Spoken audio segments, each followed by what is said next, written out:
Hello everyone, this is your friend Uzumkai Universe 2.0. We are back with a new fanfic.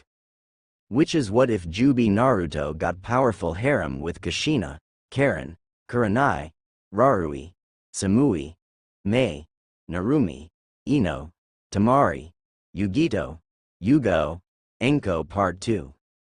And if you enjoy this fanfic, then please press the like button and subscribe to my channel for more fanfic like this. And now let's start a new fanfic. Team 7 and Tazuna had already left Konoha and were heading towards Nami no Kuni. They walked down the dirt path which was flanked on both sides by trees. The group of 5 passed by a lone puddle. Really, what were they thinking when they came up with this plan? Those two demon brothers sure are stupid. No wonder they were only C-rank missing nin. Naruto thought as he stared at the puddle. Hey guys. I have to take a leak, Naruto yelled as he walked over to the puddle which held the two ninja. Right before Naruto got there, the two decided that it would be a good time to get out before a kid peed on them. Brat. I should to kill you for what you were going to do. Give us the old man, the one with one horn growled. Naruto recognized his as Gozu. They nuked Nin readied his claw only to fall unconscious from a chop to the neck delivered by Naruto as the other Naruto disappeared in a plume of smoke. Gozu. The other one said, who Naruto remembered as Maizu, who had 2 horns on his forehead protector. The nuke Nin launched his gauntlet at Naruto, who blocked the attack with his forearm which was covered in a mechanical armor. What the? That was all he managed to say before Kazumi knocked him out. What should we do with them? Sayuri asked her teammates, who looked at each other. We should tie them up and leave them for a group of Anbu to pick them up during their patrol. The silver-haired Kunoichi said before she turned to Tazuna, who was sweating bullets by now. Tazuna-san, can you please tell me why there were missing nin from Kiri trying to kill you? Kazumi asked the bridge builder.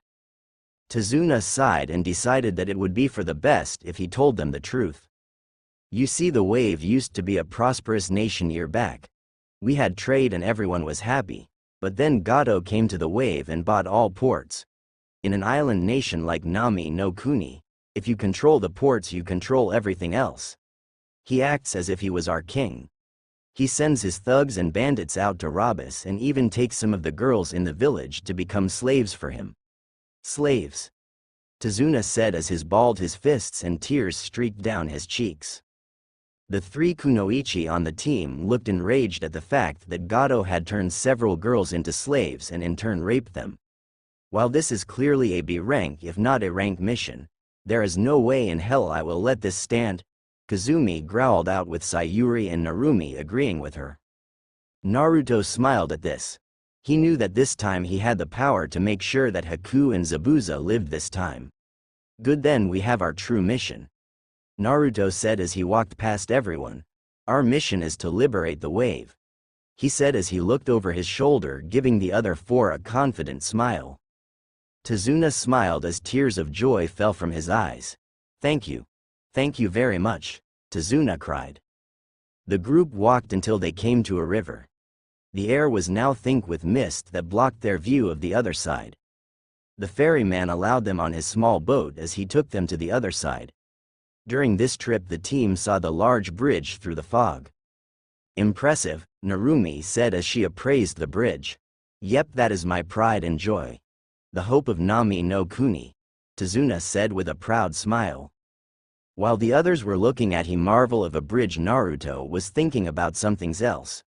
We are almost to the spot where we ran into Zabuza-san and Haku-san. Thinking of Haku-san, I wonder if he is truly a girl this time around.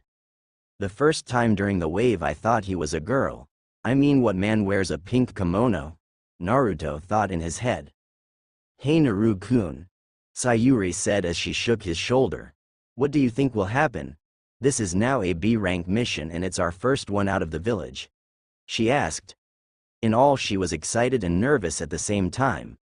This was a chance to see how far she had gotten in her training to match her brother, Itachi. She still thinks Itachi is a guy, but there was the chance that she could die too. Naruto smirked. Don't worry, Sa-chan, if we run into anything I'll take care of it, Naruto said as he leaned back and closed his eyes. While he appeared calm on the outside, he was still nervous about trying to save Haku and Zabuza without looking like a traitor. He had worked on his powers for 2 months now with his shadow clone training and had gotten better controls on his Sharingan, could form most of the skeleton but know the muscle and skin on his Susanoo, and could now do Shinra Tensai every 10 seconds. He was able to recreate 2 techniques he once but was keeping them a secret unless he needed to use them to protect his friends, though he had a feeling that this time the wave mission was going to be far more difficult than before. The group had finally arrived at the shore of Nami no Kuni and continued on foot. Eventually Narumi reacted to the same white rabbit that Naruto had reacted to in his own timeline. White fur? But it's summer, Kazumi thought to herself before she heard the sound of metal cutting air. Get down, she shouted to the group as she pulled Tazuna down to the forest floor while Naruto did the same for Narumi and Sayuri. A massive butcher knife with 2 cutouts in it flew above them into a nearby tree. Naruto recognized the blade as the Kabikirabocho. On the handle of the blade was Zabuza Momochi. Zabuza was a tall and noticeably muscular man with pale skin, short spiky black hair, brown eyes, and small eyebrows. He was wearing bandages like a mask over the bottom half of his face. He wore his forehead protector sideways on his head and was shirtless, with his chest only covered by a belt to which he attached his Kabikirabocho, wearing baggy pants with the striped pattern typical of Kirigakure and mimetic wrist warmers extending up to his elbows, with matching leg warmers. Well, if it isn't Kazumi of the Sharingan, Zabuza said to the silver-haired Kunoichi. The air was thick with killer intent from Zabuza. Both Narumi and Sayuri were panting and gasping for air. Kazumi was sweating a bit from the pressure while Naruto was completely unaffected, which was something Zabuza took notice of, and his little team of pretend ninja. You should learn not to underestimate your opponents, Zabuza-san, Naruto said to the former swordsman of the mist, who looked at Naruto like he was crazy. Or else you might just end up dead, he said. The moment the word dead left Naruto's mouth, Zabuza felt steel against his throat. He looked to his side to find Naruto standing next to him with a kunai. How the? Zabuza exclaimed in shock as he looked back at the Naruto standing next to his team. That Naruto then turned into a flock of crows that flew away. Man, I love doing that. No wonder why Itachi always started his battles like that. Naruto thought to himself in satisfaction that he had surprised the feared Zabuza Momochi. Naruto then jumped away from the Kiri-nuke Nin and stood next to his team once more. Well kid, I'll give you that one. Maybe you aren't just a wannabe shinobi, the demon of the mist praised as he dislodged his blade from the tree he was standing on. Now the real battle begins. Haku, come out, I may need your help in this battle. Out of the trees another shinobi wearing a Kiri Hunter Nin mask jumped down. Haku's disguised as a Hunter Nin outfit consisted of the standard Kirigakure pinstriped outfit which stopped at Haku's knees. Over this Haku wore a green haori with white trimmings, and around the waist was a brown sash with a fringed trail wrapped around Haku's waist twice. Haku also wore light brown platoon sandals with straps in the same color as the kimono and nail polish on the ninja's fingernails and toenails in matching blue-green color. When wearing this outfit, Haku's long hair was gathered in a white bun holder, while 2 locks of hair fell loose framing Haku's face, bound with metal hair cuffs at the ends. Kazumi-sensei, you take Zabuza, I'll take this Haku, Naruto said as he stood next to his sensei. Naruto separated from Kazumi's side and went towards Haku at unreal speeds. The masked ninja was quick to dodge and jump back. Naruto chased after her before blurring out of existence and reappearing in front of Haku, delivering a swift punch to the face. Haku skipped along the forest floor a few times before correcting herself. Naruto could see the 2 small bulges through the haori and figured that she was binding them. So you are a girl, Naruto said with a small smirk. He preformed a few hand signs before calling out, Jinten Sonic Kick, as he lashed out a kick into the air at sonic speeds, releasing a sonic boom that blew Haku back. I will not lose. I am Zabuza-sama's ultimate weapon. the now identified Kunoichi said before charging at Naruto with Senbon in hand. Sweden gunshot jutsu, Haku said as she preformed a few one-handed signs before she shot a ball of condensed water at Naruto, who blocked it with a shield he made with Asura Path. Give up. Jinten Lightspeed Shuriken, Naruto said as he threw 5 shuriken at unheard of speeds. Haku with her high speeds was able to dodge 3 of them but was cut by one on her left thigh and another one in her right arm. Luckily for her, Naruto wasn't aiming to kill, so she wasn't severely damaged. Never. Sweden exploding water colliding wave. Haku yelled as large quantities of water came out of her mouth and flooded the surrounding area. Naruto managed to jump onto a tall tree to avoid this. Nut knew that she now had the advantage since he still couldn't absorb normal chakra yet. She's stronger than Haku-san in my world, Naruto thought to himself before jumping out of the way to avoid a few senbon thrown by the ice user. Naruto created a clone, take this, Fujin and Raijin Jutsu. They called out as Naruto created a large tornado while the clone fired an electrical current into it. Haku managed to dodge the blunt of the attack but was still blown back to the fierce winds. This is it, 1,000 flying water needles of death, Haku said as several needles made up of water from her earlier jutsus rose and surrounded Naruto. I'm sorry, but this is your end, Haku said to Naruto as she let the needles shoot forward. Shinra Tensai, Naruto said as he blasted everything near him away from him. Now he knew why it was Nagato's favorite move. It was overpowered as hell. The Rinnegan was truly a gift from the heavens. Unfortunately, Madara had it too, so it was also a curse. Haku's eyes widened behind her mask as she watched one of her best attacks get deflected too easily. No way. Not even Zabuza-sama can escape that Judas without getting wounded. She yelled in shock and a bit of fear. She knew that she had to go all out on this man to even have a chance to win. Secret Jutsu. Crystal ice mirrors, Haku said as several mirrors made of ice rose from the water. There were 12 in ground level, 8 over them, with the last one in the center on top forming a dome. Well, this brings back memories, Naruto thought to himself as he watched Haku get into one of the mirrors. Haku's reflection appeared on every single ice mirror, making it look like she was everywhere at once. Well, this is a neat jutsu you have here, Haku-chan, Naruto said. This is your ended. I wanted to avoid killing you since I can see that you have a bloodline like me, but it seems that now it's unavoidable, Haku said as she readied herself to attack by taking senbon into each hand. Farewell, Haku said as she started to move at high speeds as launching senbon into Naruto. Within a few seconds, Naruto looked like a pincushion and fell to the ground. It's over, she sighed.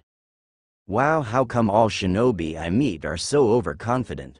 Naruto said as he rose up zombie style as all the needles fell of him.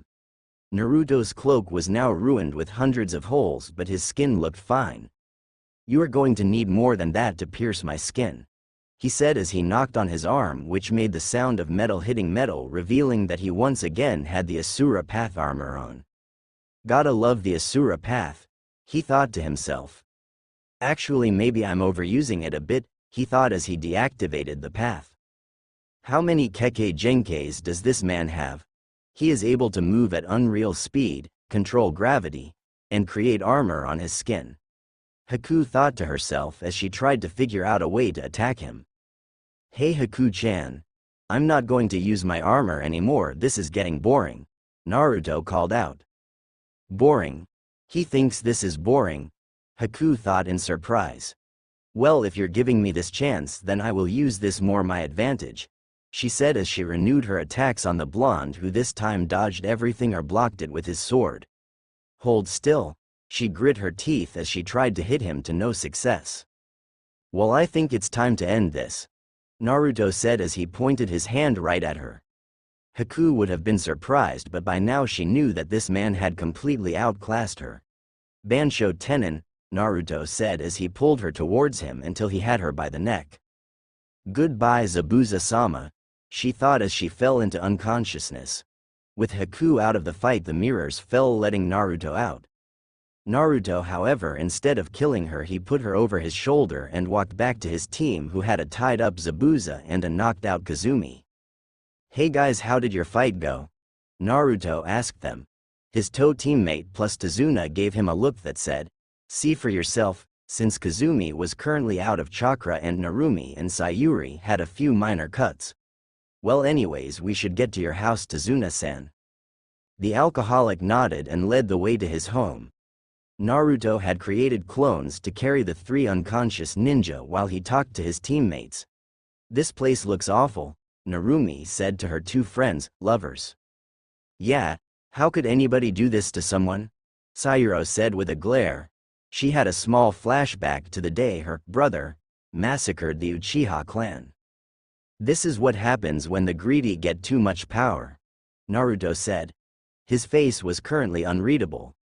He made a mental note to have Danzo send his route to kill of any others high-ranking officials in Gato's company to make sure that no one ever took over Gato's place as a tyrant in Nami no Kuni. The team arrived at a 2-story house near the water. It actually stood on a platform over the water suspended by several wooden posts. "Hey Tsunami, I'm home," Tazuna yelled as he knocked on the door. The door opened to show a beautiful woman with dark blue hair and black eyes. She wore a pink shirt with red around the collar and sleeves. "To-san, you're home," she exclaimed, happy that her father had returned safely. Gigi, a small boy with spiky black hair and dark eyes. He wore green overalls and a yellow shirt with a blue and white striped hat. "Yeah, thanks to these ninja. I would be dead if they weren't here," Tazuna said with a deep laugh as he pointed to the ninja.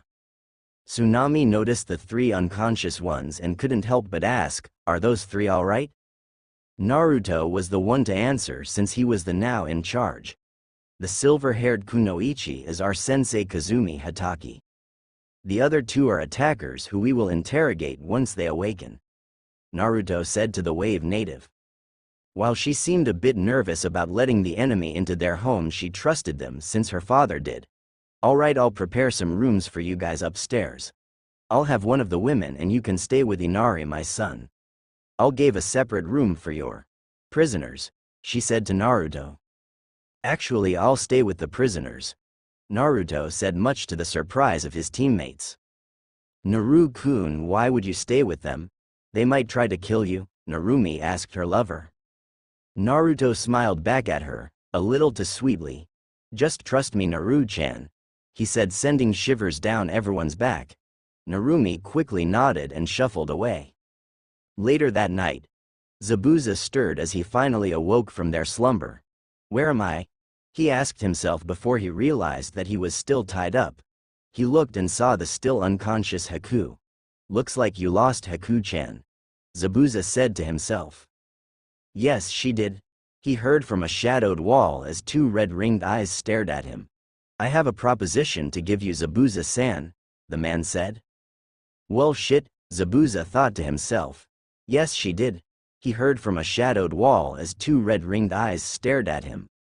"I have a proposition to give you, Zabuza-san," the man said. Well shit, Zabuza thought to himself. He was completely at the man's mercy at the moment. He didn't have his sword and his chakra was sealed. "Who are you?"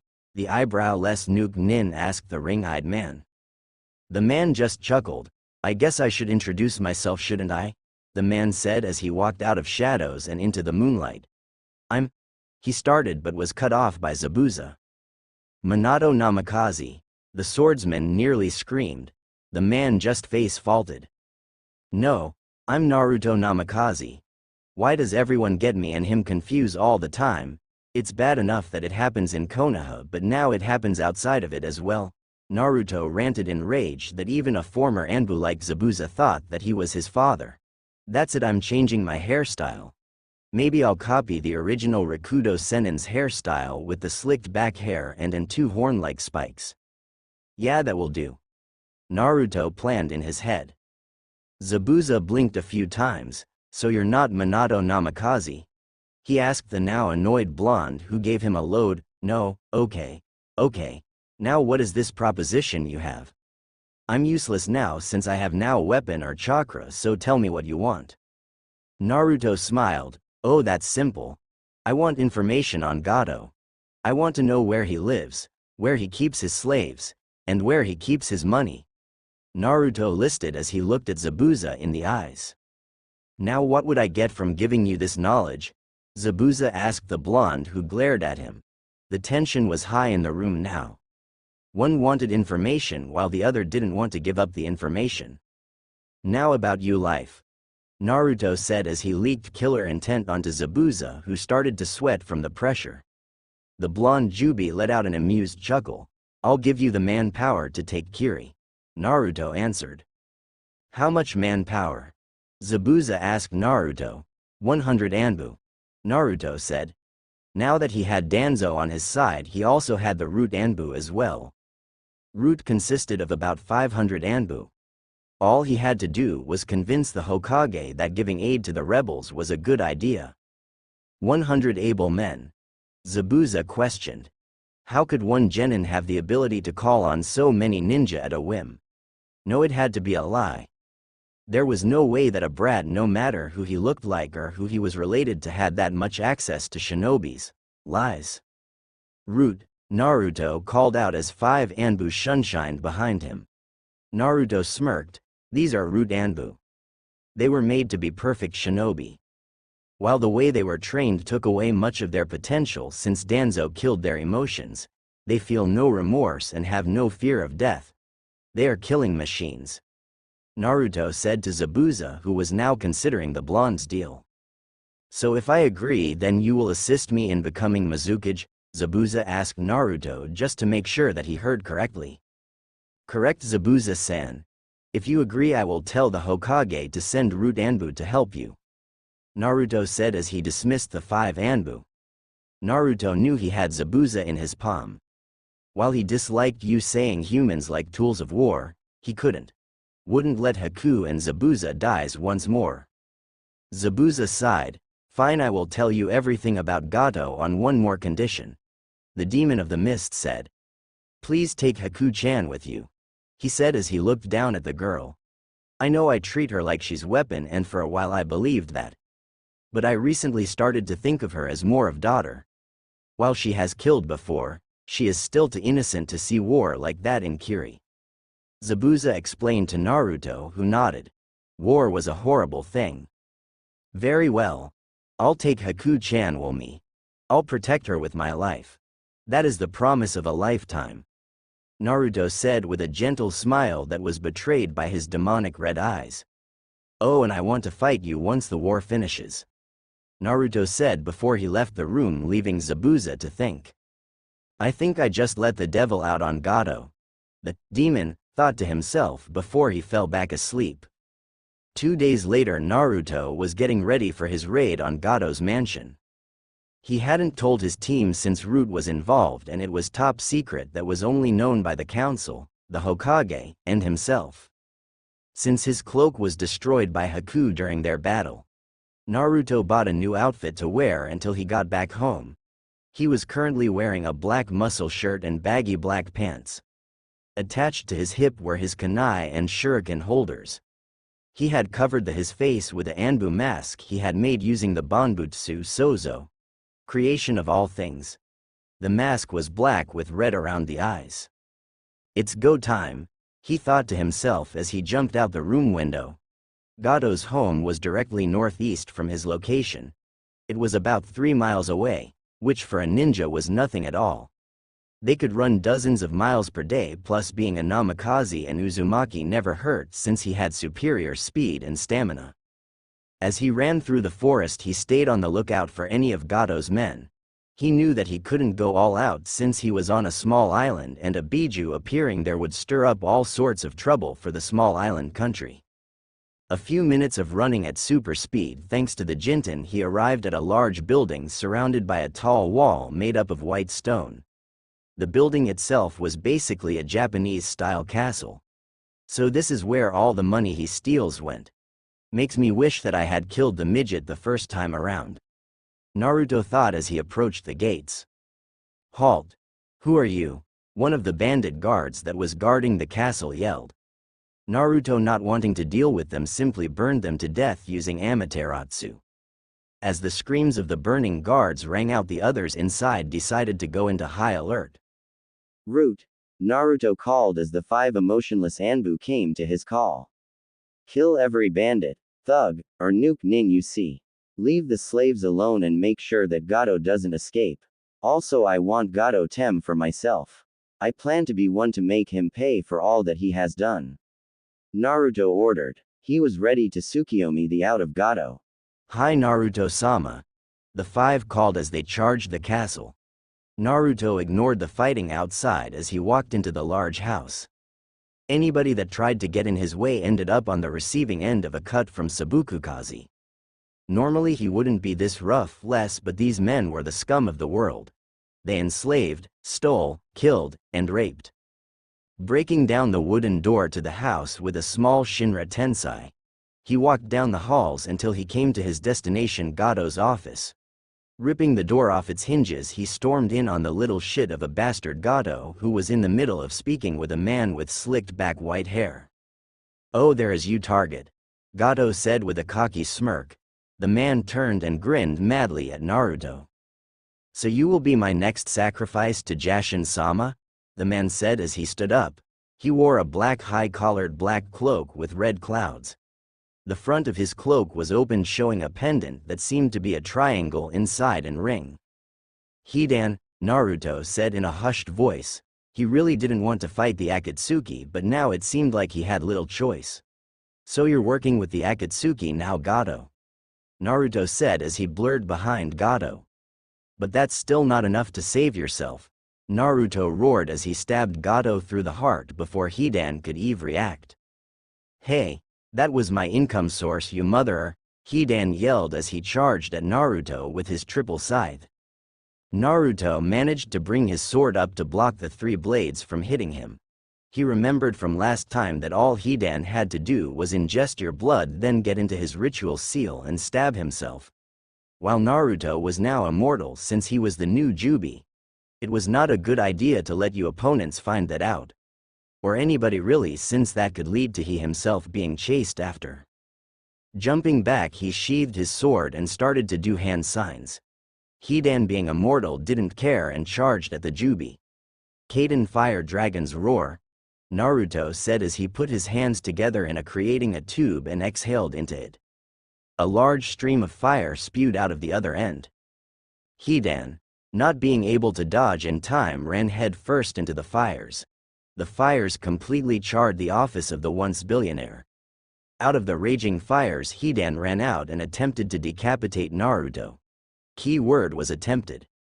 Time seemed to slow as the scythe approached Naruto's neck. Hidan grinned wildly at the thought of killing the blonde man. Naruto, on the other hand, had a different plan. "Jinten shadowless flight," said to himself as he blurred out of Hidan's way. Naruto appeared over the fires, absorbing them back into himself as he performed another set of hand signs. "Sweeten water dragon jutsu," Naruto yelled as a large stream of water came out of his mouth and took the shape of a dragon. The water dragon smashed Hidan through the office wall and into the back courtyard of the mansion, which was covered in the blood of the dead bandits. "Nice view," Hidan said as he looked at all the blood on the ground. Naruto stepped out of ruined office and faced Hidan. The silver-haired nuke nin's cloak was half burned of now, and he had a few bad burns on his left arm. "Damn brat, you are good. No wonder you beat Itachi-san. But you can't kill me since I'm immortal," the crazed shinobi laughed out. "I know that," Naruto said to the pink-eyed psychopath. "The cult of Jashin is able to gain immortality by sacrificing human beings. Like you, I have met gods before," Naruto said as he flicked 3 shurikens at Hidan, who didn't even bother to dodge. "So you too worship a god?" the insane priest said as he picked of the shurikens stuck to his torso. "Well, maybe you should consider joining the cult of Jashin. It's a great thing. You gain immortality and can do whatever that you want to do. If you do, I'll spar you, since Jashin-sama will be displeased if I killed such a strong potential follower," Hidan said as he preached his religion. Naruto's sweat dropped at this. Sorry, but immortality from Jashin is of no use to me, Naruto said before getting into a ready stance. Hidan seemed to get serious now. You dare turn away the will of Jashin. Die, maggot! He roared as he charged at Naruto once more. Naruto, seeing that the fight was not going to stop any time soon, charged as well. When Naruto got near, he tried to leg sweep Hidan, only for the Akatsuki member to jump over him and try to stab him with the 3 blades of his scythe. Naruto managed to use Jinten to once again dodge the scythe and kicked Hidan in the back of the head. The silver-haired Nuke Nin bounced a few times of the ground before correcting himself. Damn it, die, you son of a bitch! He yelled as he threw the scythe at Naruto, who jumped over it. Hidan smirked as he pulled the wire attached to the scythe, making it turn back and cut Naruto in half. Before Hidan could celebrate, Naruto's body poofed into a log. Naruto appeared to Hidan's left and did a palm thrust to his upper arm. Hidan staggered back as Naruto jumped back. Is that all you have? Hidan roared as he charged at Naruto once more with no regard for his own safety.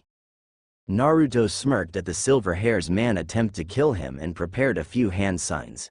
As the blade approached his neck, Naruto finished his jutsu. Hirishin boundless throw. Naruto whispered into Hidan's ear when the immortal's blade was inches from his neck. In an instant, Hidan flashed away. Far, far away, Hidan arrived in a flash onto a large flat chunk of ice in the middle of the ocean. The only thing there besides him was a large penguin. Hidan looked around at his surroundings to see nothing but the open sea. He couldn't even any icebergs. What the hell? He yelled to himself as he frantically looked around to see if he could see anything in the distance. Where the hell am I? He cried out to himself. The only response he got was a noise from the penguin. Hidan turned and glared at the flightless bird. If I can't find a sacrifice in 3 days, you're going to have a pike going through your and out of your throat. Even if they were separate species, the bird seemed to understand and started pale rapidly.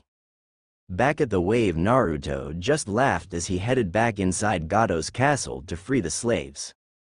Walking to the lowest level of the building, he came up on several jail cells filled with people of both genders and all ages. Walking down the halls, he broke every lock, releasing the slaves. He came up on the last room where he heard muffled cried. Breaking down the metal door, he found a girl about his age with spiky mint green hair with an orange clip. Her skin was a deep caramel color. Her eyes were a beautiful orange eyes. Her outfit consisted of a short sleeveless white midriff shirt with fishnet armor underneath, long white armlets, and fishnet shorts with a short white apron skirt over it. Naruto recognized her as Fu, the Nanabi Jinchuriki. What was she doing here?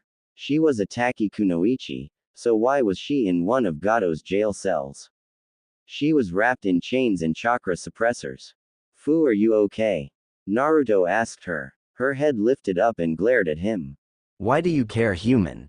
You here to buy me and use me as a toy like what happened to the other slaves? She growled at him. He could see her trying to call on the Nanabi's chakra, but the seals prevented her. Naruto looked at her with sad eyes. Deidara was right, she did hate humanity after all. Fu-san. Look, I'm not here to hurt you or any of the other slaves. I'm here to save all of you, Naruto said to her. Fu just scuffed and turned her head away from him. Why would you save me, human? Did Taki finally see their mistake in selling me to Gato Teme and sent you to get me back? She asked sarcastically. Naruto's eyes widened at this. Taki had sold their Jinchuriki to Gato. How could a hidden village ever approve of that? How the hell did that happen anyways? Shibuki would never do that. The man was a coward but not cold-hearted enough to sell a girl into slavery. Naruto growled as his power began to rise with his rage. His appearance changed as his whiskers got darker and his eyes turned into their Tengen form. Fu's eyes widened at this. Is he a Jinchuriki as well?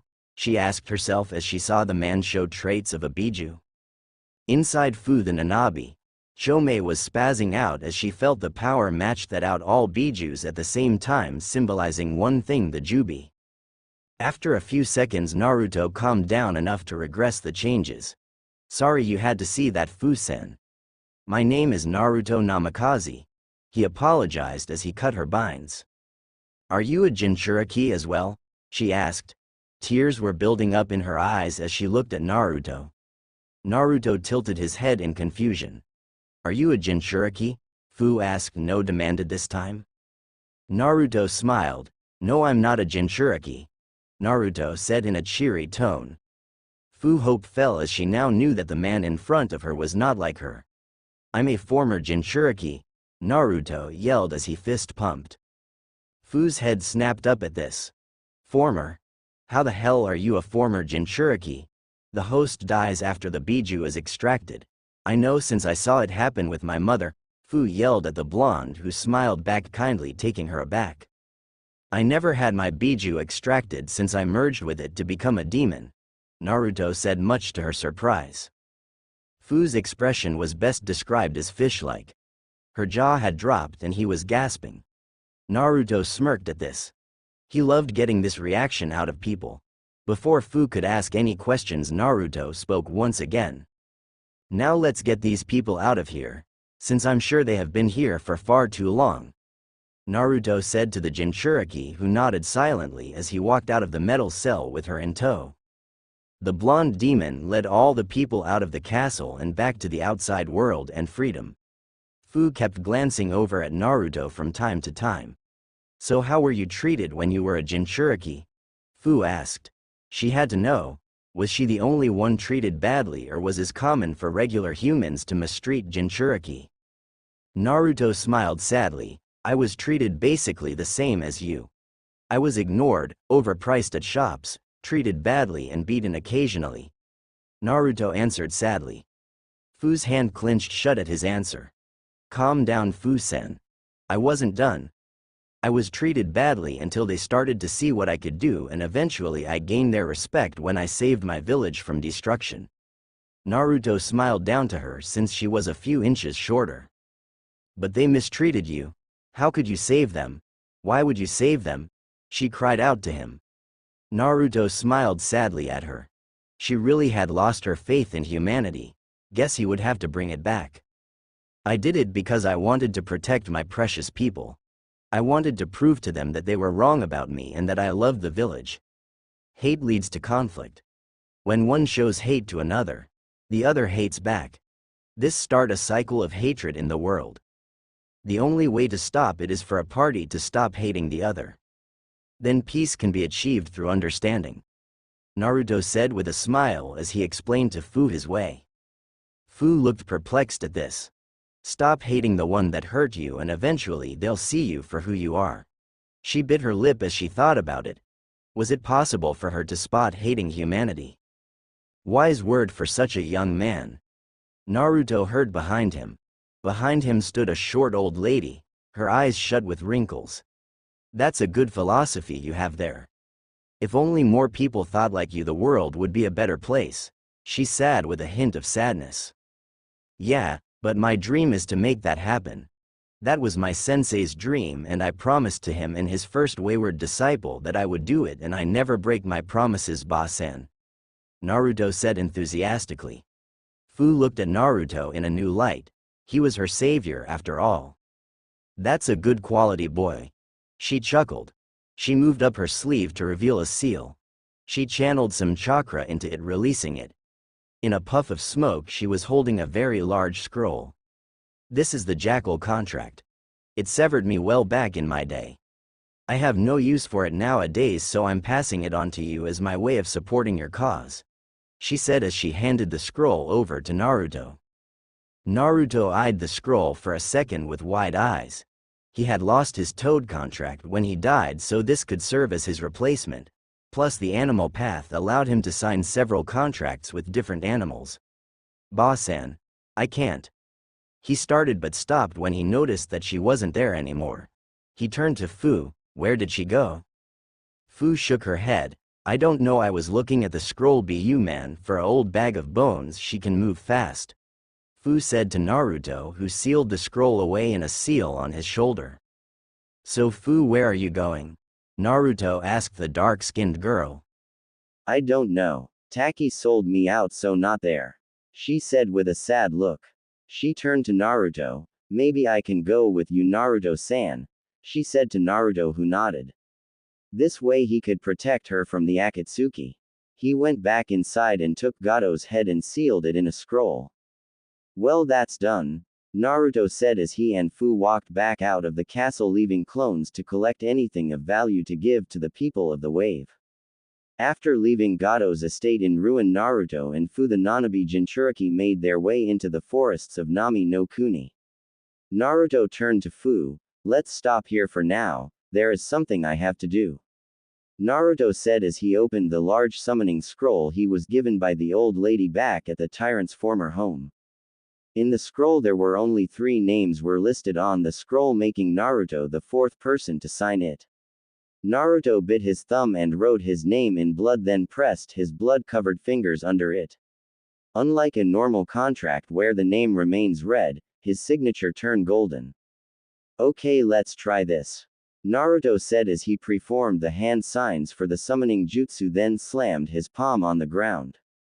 In a grand plume of smoke, the boss of the Jackal contract appeared before them. While he wasn't as big as Gamabunta or the 2 other boss-level toads, he was still large. The Jackal boss was about 3 stories tall, with smooth black fur running down its back with golden fur covering the rest of its body. Who dares summon the Jackal boss, Jakaru? The large dog-like summon demanded before looking down at the 2 humans in front of him. I summoned you, Naruto said as he took a step towards the large summon. The Jackal boss lowered its head so that it was now face to snout with the blonde demon. The large canine seemed to be examining the blonde as his eyes scanned the blonde's body. You smell of Biju and have the same feel as one, only more natural, as if you were one with nature, the summon boss said to the blonde Jubi as it sniffed Naruto's scent. I see it now. You are the Jubi, aren't you, boy? Jakaru said to Naruto, who nodded. Naruto smiled up at the large animal. Yes, I am Naruto Namikaze, the Nidame Jubi, Naruto said as he offered a hand to the Jakaru. The black-backed jackal moved one of its paws to shake Naruto's hand with one of his large claws. It is an honor to serve you, Jubi Dono. You may call on Out Clan whenever you wish. The Jackal clan specializes in tracking and scavenging. We are also fluent in fire and earth jutsu but prefer to stay out of combat, the boss of the Jackal contract stated to the demon lord, who nodded. Thank you, Jakaru-san. Oh, and call me Naruto, okay? Naruto said to the boss, who nodded. Fu just watched the 2 interact since this wasn't her business. Very well, Naruto-sama. If that is all, then I'll be on my way, Jakaru said as he left in a flume of smoke. Naruto turned to Fu. Okay, let's get back to the main village, Naruto said as he placed a hand on Fu's shoulder and vanished into thin air, not noticing the slight red glow of a single Sharingan hidden in the shadows of the foliage. He may be a problem, the man said before he vanished into a swirl coming from his lone eye. Tezuma's house. Naruto and Fu appeared before the group. Kazumi was the first to react. Naruto-san, how did it go? Oldest Kunoichi asked the blonde. Naruto smirked and unsealed Gado's head and threw it on the table. The residents of the house gasped as they looked at the fear-stricken face of the man who had many their lives a living hell. He's dead, Tezuma said as tears gathered in his eyes at the sight of the man he hated dead. He's finally dead, he cried in cheer as he hugged his daughter. Inari looked at the head in shock. He had believed that Gado was invincible a few seconds before, but now here it was. Proof that the great Gado had fallen at last. He looked up at Naruto, who was talking with his team. Heroes do exist, he thought with a teary smile. So were there any complications? The silver-haired Jonin asked as she stared at Fu. I ran into an Akatsuki member known as Hidan. He was a pain to get rid of since he can't be killed, Naruto said, much to the surprise of the team. They were shocked for 2 reasons. One was that the Hidan could not be killed according to Naruto. 2 was that Naruto fought Hidan and technically won. What do you mean that he can't be killed? Sayuri asked her lover. How was it possible for someone to be killable? I mean that he is literally immortal. Naruto said with a sigh. The four kunoichi's jaws dropped at the motion that someone had gained immortality. How did he gain immortality? Narumi asked with wide eyes.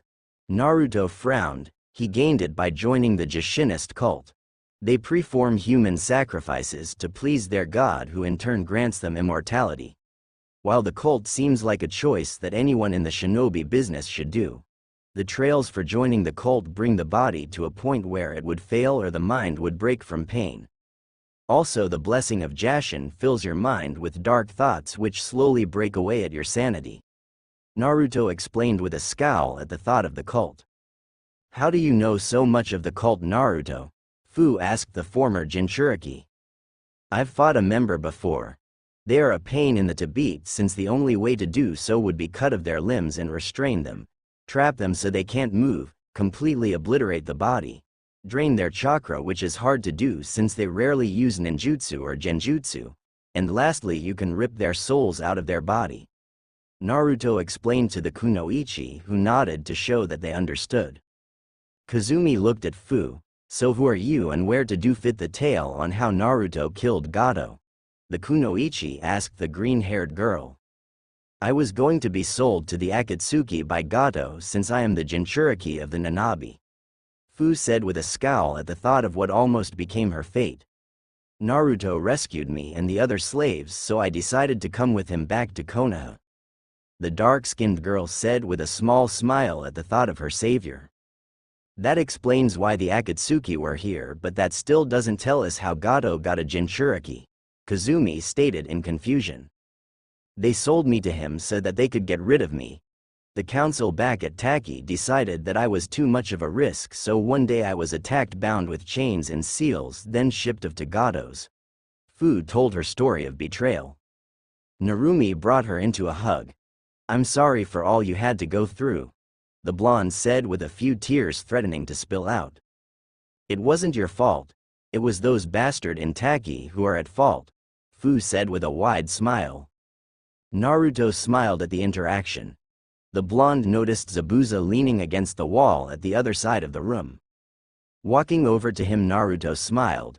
Well, it seems like your information was correct, Naruto said. Naruto pulled out a scroll. As promised. This scroll has the location where you and the Anbu will meet. It also has the password that you will need to know in order for them to follow you, Naruto said as he handed the scroll over to the swordsman. Root, Naruto called out as a Anbu appeared next to him in Shunshin. Naruto pulled out another scroll. Give this scroll to the Hokage. The Root Anbu nodded and Shunshined to complete his mission. Wow, for a second I thought that you had been bluffing about having Anbu at your command, Zabuza said with a smirk that was hidden by the bandages over his mouth. So how about we have a battle now? Swords and taijutsu only, no genjutsu, ninjutsu, or dojutsu. Zabuza suggested, putting extra emphasis on the word dojutsu since he knew he stood no chance in hell of beating the blonde if he used his Tengen. Naruto smirked. I believe that that's a great idea. Let's go outside, Naruto said as he led Zabuza out of the house. The others who had heard the challenge followed to see the fight. Both fighters faced each other as they got into their stances. Ready? Zabuza asked the blonde, who nodded. Hakubi the ref, Zabuza ordered his apprentice. The ice user nodded, stepping forward. Fight, she said as she threw her arms down. Zabuza wasted no time as he charged straight at Naruto, who brought his sword up to block the horizontal strike from the missing nin. Naruto disengaged as he jumped back before running at Zabuza in a zigzag pattern and delivering his cut from the right, which Zabuza blocked with his massive blade. Before Zabuza could retaliate, Naruto vanished from Zabuza's sight in a burst of speed. The Nuke Nin's honed battle instincts told him that he was in danger. The browless man turned in time to block another attack from Naruto. The two blades clashed with each other, sending sparks everywhere as the two grinned against each other. You're good. Zabuza laughed out in joy of finding someone who could give him a good sword fight. Zabuza jumped back and threw the large Zanbato at Naruto, who leapt over it towards Zabuza. The former swordsman of the mist sidestepped Naruto's vertical slash and ran to his sword that was stuck on the trunk of a tree. Naruto ran at Zabuza to try to stop him from retrieving his blade but was forced to duck when Zabuza reached the handle and swung a wide attack. Seeing an opening, Naruto launched forward in an attempt to skewer the browless man. Zabuza managed to move enough so that Naruto's blade only scratched his lower chest. Zabuza ignored the pain and took another swing at our blonde hero, only for said demon to jump on the flat side of the blade, which was followed by a swift kick to Zabuza's jaw. The former mist shinobi went flying back but stopped himself by stabbing his blade into the ground. Naruto rushed at the nuke nin to try to finish the match. Zabuza had the same idea and charged at the blonde as well. Right before they clashed, Naruto blurred from existence. What? Zabuza thought in surprise. Behind you, Naruto said calmly as he stood with his back to Zabuza. The missing nin turned only to be hit in the chest with a heavy kick that launched him back with neck-breaking force. Zabuza's flight was cut short by a 3 which nearly fell over from the force of the collision. Naruto appeared in front of Zabuza with his sword to Zabuza's neck. I win, Naruto said with a neutral expression that showed no emotions. Zabuza saw it now. He saw what Naruto really was. He was someone who had seen every horror war had to offer, seen every single person he loved killed, and would do anything in his power to prevent those who are important to him from dying. Outside of battle, he was a friend, but once engaged in combat, he was a warrior who would end a life if it meant accomplishing his goals. He was someone he could respect. I must admit, you're good, Gaki, Zabuza said with a light chuckle. I give. Naruto smiled and removed his blade from Zabuza's neck. That was good fight, Naruto said. 1 week later, Naruto, his team, Haku, and Fu stood at the end of the bridge. It had taken a week for Tazuna and his builders to finish the bridge after Naruto had taken out Gato. With the money Naruto had given to the village, the economy flourished now. Zabuza had explained to Haku that he had to leave and that she had to go with Naruto to Konoha. While she did protest leaving him, he accepted after Zabuza confessed that he thought of her like a daughter and that he didn't want her to see the kind of war like that in Kiri at such a young age. Naruto now wore a new outfit that he had made using the Banbutsu Sozo. He wore a black t-shirt with a white X on the chest with black Anbu-style pants and boots. Over this he wore a white coat that spit at the waist into 10 tails, that reached his ankles with a high collar that had 10 points. On the back was the image of the Rinnegan with 9 tomo under it. Around his neck a Magatama necklace with 6 red beads. He had to admit, these clothes felt more like they belonged than the ones that Kami gave him a few months ago. Zabuza, I received a notice yesterday that the root Anbu have been mobilized and will be there when you arrive at Umi no Kuni. Naruto said with a small smile, knowing that he was helping in ending the bloodline wars. Zabuza nodded. Thank you, Naruto-sama. I hope to see you one day when I'm Mizukage, the browless man said. Please don't call me Naruto-sama, Naruto said as he scratched the back of his head. Zabuza laughed at this. I miss you, Zabuza-sama, Haku said with a sad smile, knowing that she was parting ways with the man who raised her and saved her life back in Mizu no Kuni. HN. Just stay safe, Haku-chan, and remember, if any boy in Konoha tries to touch you inappropriately without your permission, I give you the right to kill them, the man said with a smirk as he saw his daughter figure blush from what he was saying. Well, I believe that we should get going now, Kazumi said to her group as she started to walk away while reading her orange book. The group nodded and followed closely behind her. Naruto stayed a second and handed a Hiraishin kunai to Tazuna. If anyone ever tries to threaten your country like Gato did, don't be afraid to summon me, Naruto said before he left after his group. Hearing a bird's cry, Naruto looked up to see a Konoha messenger hawk circling over him. Whistling at it, the bird flew down towards Naruto, leaving a scroll for him. Opening it, he read the message from the Hokage. It was a message telling him that the Chunin exams would be in Konoha like he said that it would. This time I'll make sure that Orochimaru doesn't get his mark on his target, Naruto thought. Konoha. After Naruto and his team had arrived, Naruto and Kazumi had given the Hokage the mission report. Haku and Fu had been given temporary asylum in the village under the Namikaze household until further notice. After Kazumi left, the real conversation began. Rokudame Dono, the war council has gathered, Hiruzen said as he motioned for Naruto to follow him through a fake wall on the side of the room. Within were 6 chairs around a large round table with a map of the elemental nations. Out of the 6 chairs, 4 of them were filled. The 4 who were already there were Shikaku Nara. The next was the Anbu commander, who was dressed in a white cloak and black trousers with bandages tied around his right leg, arm guards, gloves and black sandals. He also had brown, spiky hair and wears a mask with a dog motif inclusive of pointer ears, detailed eyebrows and 3 thick stripes with 2 along either sides of his cheek and 1 on his forehead. Next was Danzo Shimura and lastly Jiraiya of the Sannin.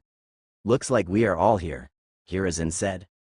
Naruto looked around. The group consisted of some of the top officers in Konoha, the Anbu commander, the main strategist, the most powerful Sannin, the leader of Root Anbu, the current Hokage and himself the Rokudame Hokage. Everyone in the room was one of the few people who knew that he was from a dimension. So how are we going to handle the invasion? The Anbu commandeer asked the other 5 in the room. Hiruzen looked over at Naruto. Rokudame Dono, how was the invasion in your world before? The Hokage asked the demon lord. Naruto closed his eyes as he remembered that day. The attack was completely unexpected. The village was not ready for the strike, which resulted in a large number of casualties. Orochimaru's plan was to let the Ichibe Jinchuriki rampage within the village while several 3-head snakes are summoned away from the village. Wick broke through the walls of the village. In the Chunin exam stadium, Kabuto Yakushi place a genjutsu over the civilian while several Oto and Suna shinobi dresses like civilians attacked. Orochimaru would then attack the Sandaime while his elite guard create a barrio trapping the 2 inside. He would then use the Edo Tensei to revive the Shodaime and Nidaime to help him. Naruto explained the event that happened on the day that he lost his Jiji. I think I got an idea, Shikaku said to himself as he started to think of a counter against the plan. I propose that we alert the Anbu about the invasion and the experienced Jonin. We will announce the plan to the Chunin and lower-ranking Jonin over headsets right before the invasion, since the biggest chance that a spy would be a Chunin or Genin, the Nara clan head.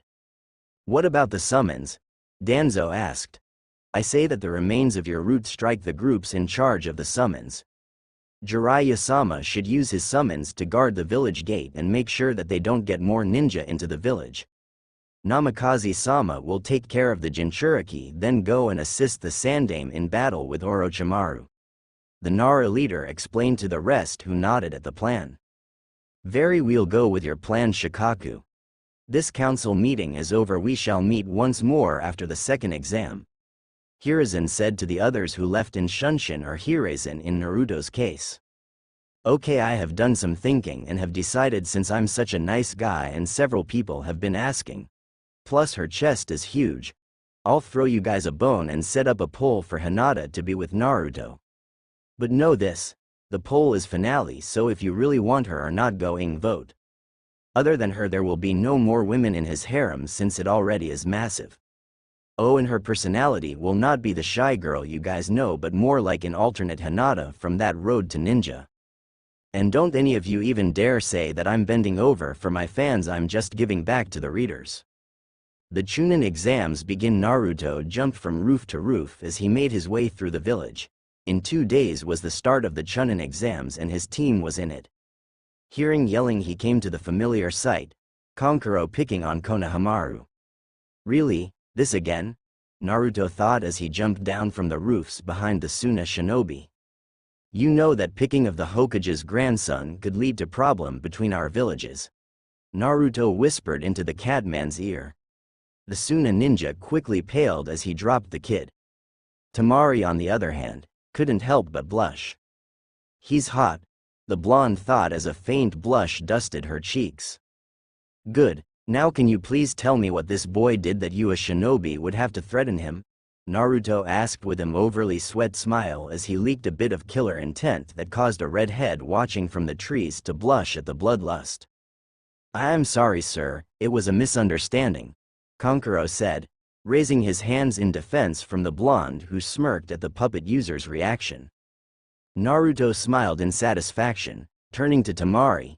Nice to meet you, beautiful. May I know your name? He said to the fan user, causing her entire face to go red. Tamari, she said as she looked at the ground.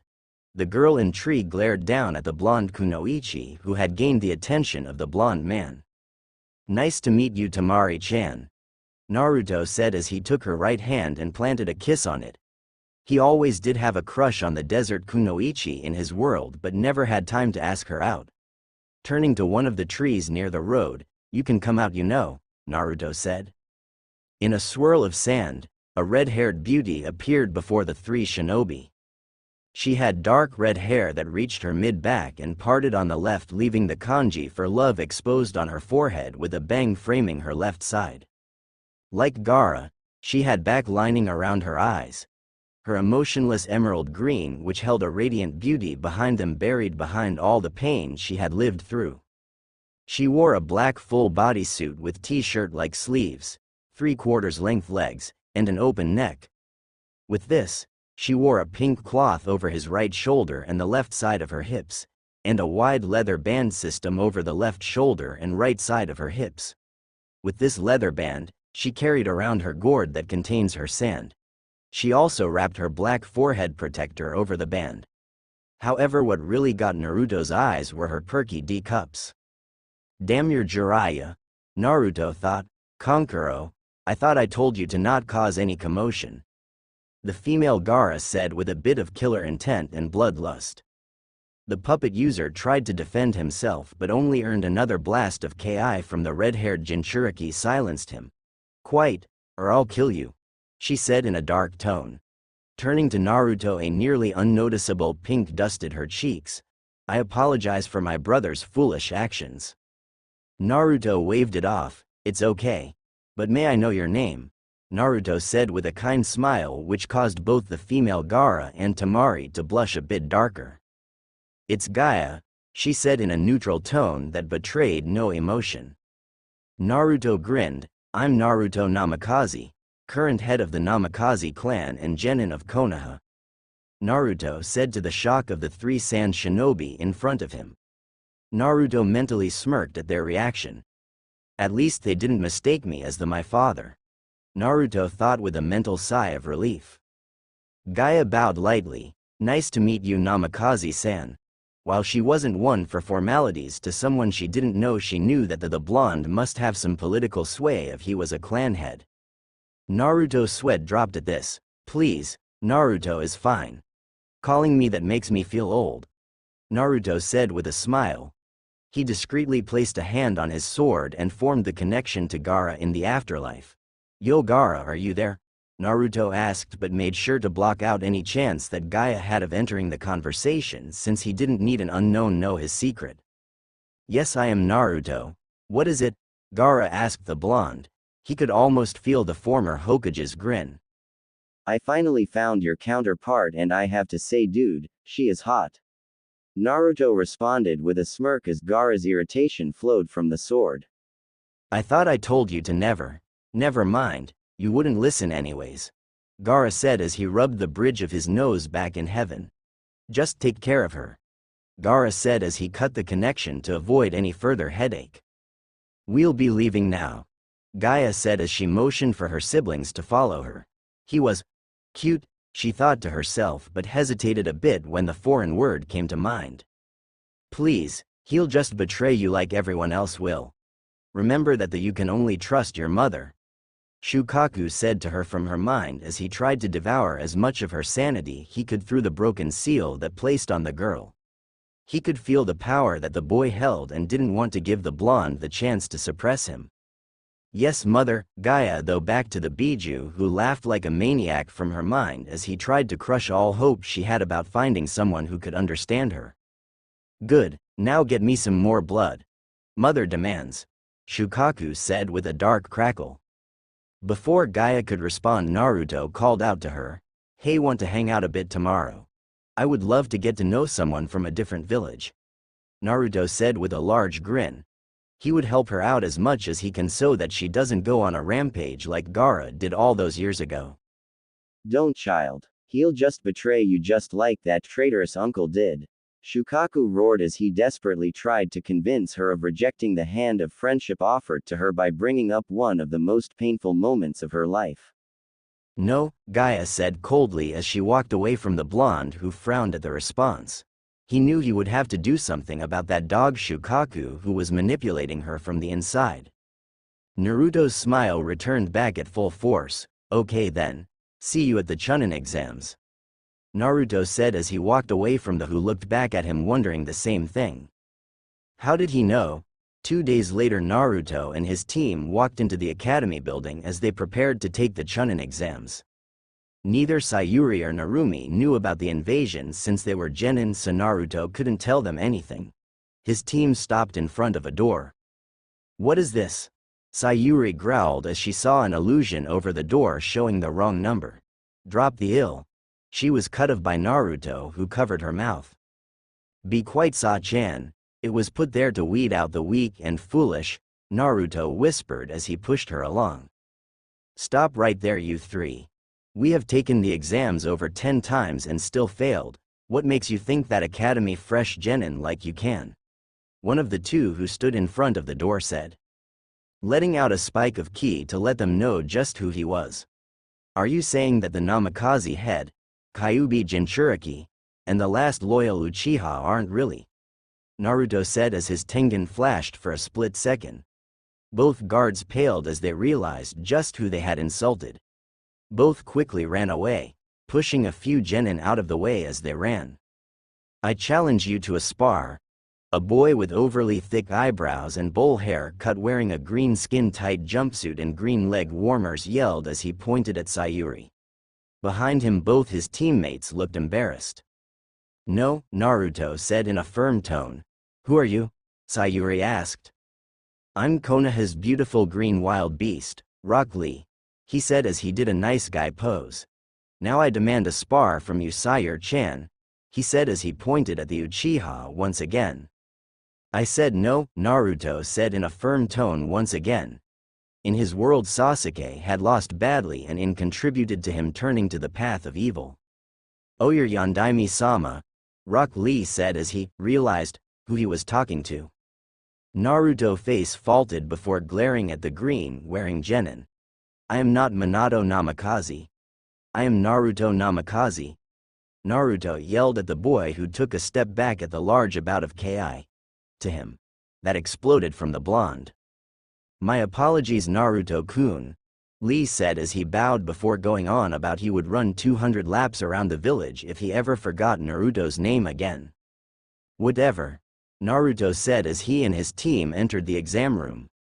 The room was filled with Chunin hopefuls who, upon seeing Naruto and his team, decided to try to intimidate them with their ki, which Naruto thought was pathetic.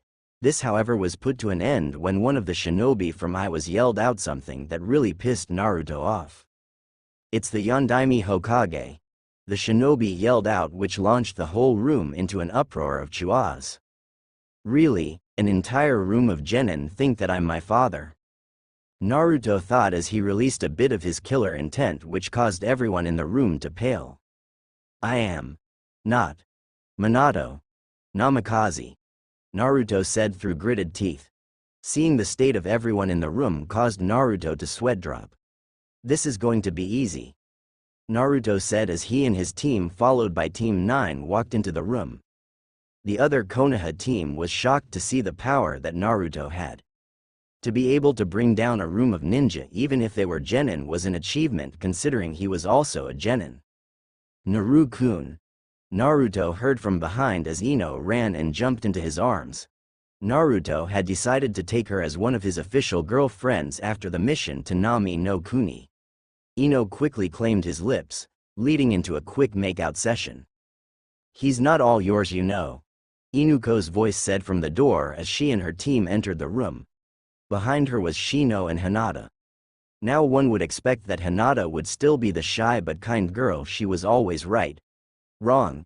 In this world she was a significantly colder and much more confident Hyuga like most of her family. He had found that without someone to look up to as a role model she ended up breaking down. Quite mutt. Hinata said as she walked past her teammates and up to Narumi. A faint blush dusted her cheeks.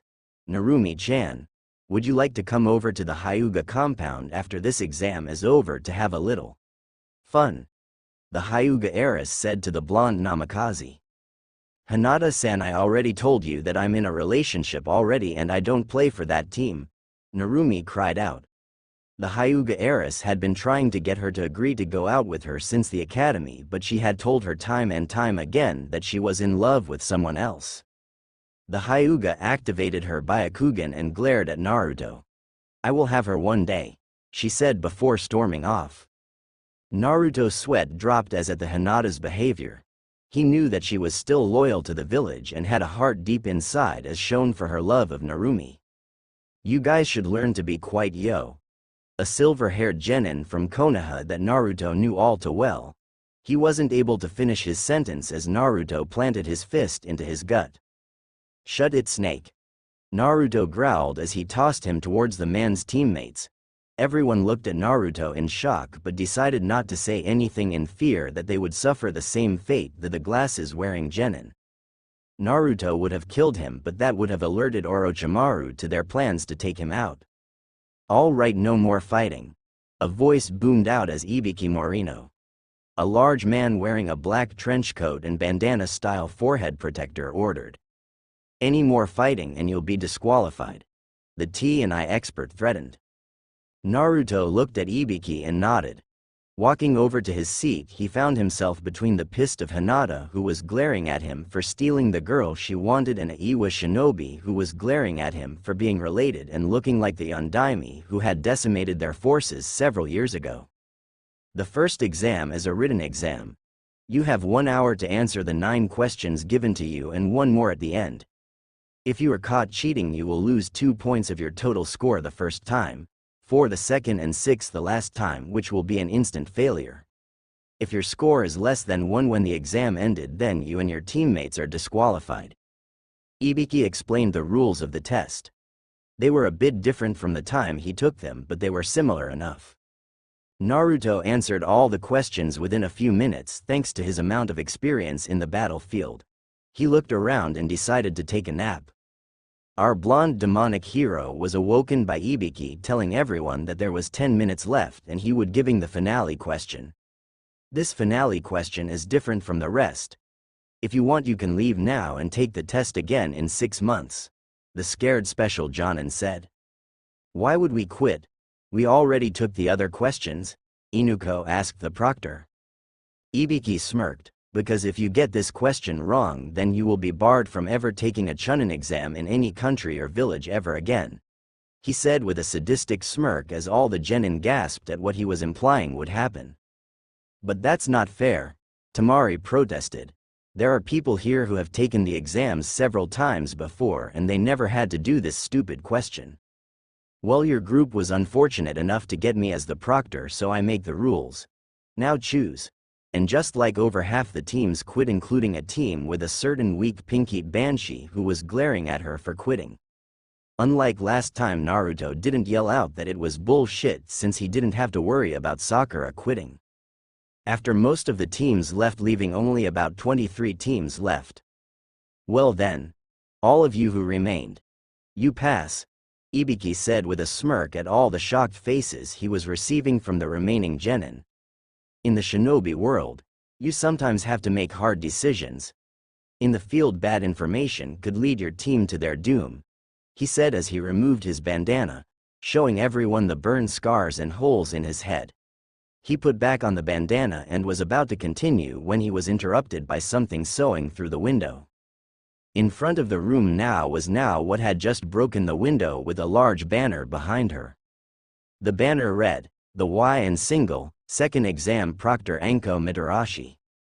The woman known as Anko had light brown, pupil-less eyes and violet hair which is styled in a short, spiky, fanned ponytail. She wore a tan overcoat with a purple inseam, which had a pocket on both sides, and complete with a fitted mesh bodysuit that stretches from her neck down to her thighs. She wore a dark orange mini-skirt, as well as a forehead protector, a small pendant that looks like a snake fang on a thick cord rather than a chain to prevent it from being easily torn off in combat, a wristwatch, and pale gray shin guards. She also wore a dark blue belt around her waist that connects to her skirt that has an appendage-like sash. "Come on brats, I'm the second Proctor Anko Mitarashi, now let's get going," she said before seeing Naruto. Smirking, she shunshined over to him and wrapped her arms around his neck from behind. "Oh Naruto-kun, you're in the exams?" she whispered into his ear. The two had a weird relationship. She would try to seduce him while he would do the same, yet they weren't an official couple yet. Naruto smiled. He had always found Anko's sadistic yet playful personality was always something that made a good day into a great day for him. "Yes, I am Anko-chan. Maybe after this I could take you to dinner?" Naruto asked with a charming smile. "Oh, you want to take little ol' me to dinner, huh?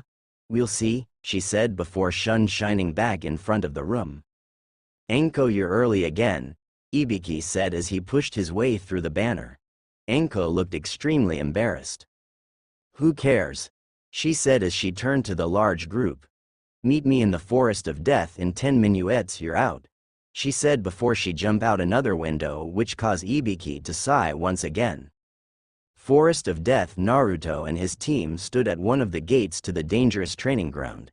After the first exam, everyone who passed was led on a wild goose chase after Anko until they arrived at the Forest of Death. Once they got there, Anko explained the rules of the second exam. Half of the genin that passed the first exam would get an Earth Scroll, while the other half would get a Heaven Scroll. The teams would then be released into the Forest of Death, which was full of dangerous animals and plants that could kill a chunin if not careful. His team had gotten an Earth Scroll and were a few minutes from entering the forest. The blonde Jubi turned to his teammates. "Be careful out there," he said as he handed a Hiraishin kunai to each of them. "If you two get into any danger, don't hesitate to summon me," Naruto said before the doors opened. He wasn't allowed to tell them about Orochimaru since it could compromise the plan to counter the invasion, and he couldn't risk Orochimaru learning about the plan. "It'll be alright, Naru-kun. Both me and Sayuri-chan are at least high chunin level." Narumi reassured him that they would be fine, but Naruto knew that a chunin stood no chance against Orochimaru.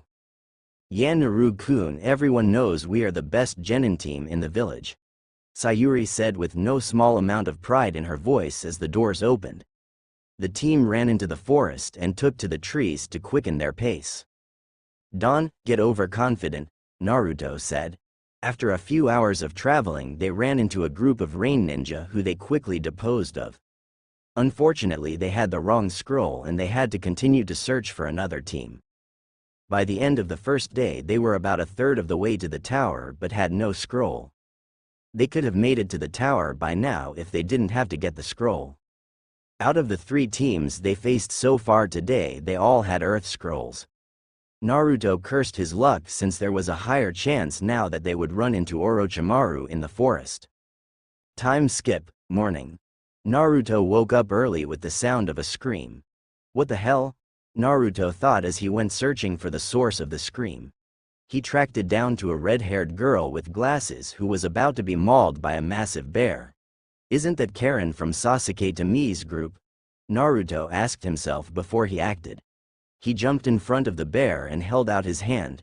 "Shinra Tensei!" he exclaimed as the bear was blasted back. Naruto turned to the red-haired girl who scrabbled to get her glasses on. Once on, she got a clear look of Naruto and his chakra. It felt so warm to her yet wild like a lion. Just the feel of the chakra made her blush. He could see that her teammates had been killed by the bear if the blood on the claws and teeth gave anything away.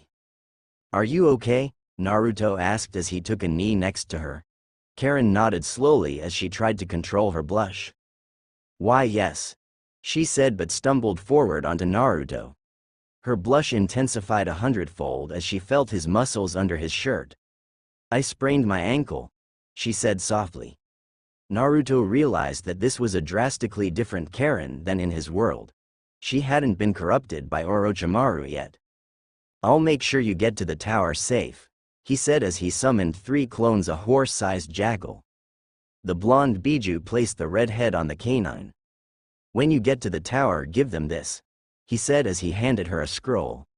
"This scroll puts you under the protection of my clan," he said. "Thank you," she said before the jackal started to move out with the clones around it. "Shadow clone jutsu," Naruto said as he made several clones and sent them into the forest. Naruto motioned for his team to stop suddenly. Below them was a group of Iwa shinobi. "Watch," Naruto said with a small smirk before he vanished in a blur. On the ground below them, the Iwa team was talking. "We should go after the Namikaze group," the leader said. He and the rest of his team wore the typical Iwa shinobi outfit. But Onoki-sama said that we were not to target Minato Namake's family for revenge.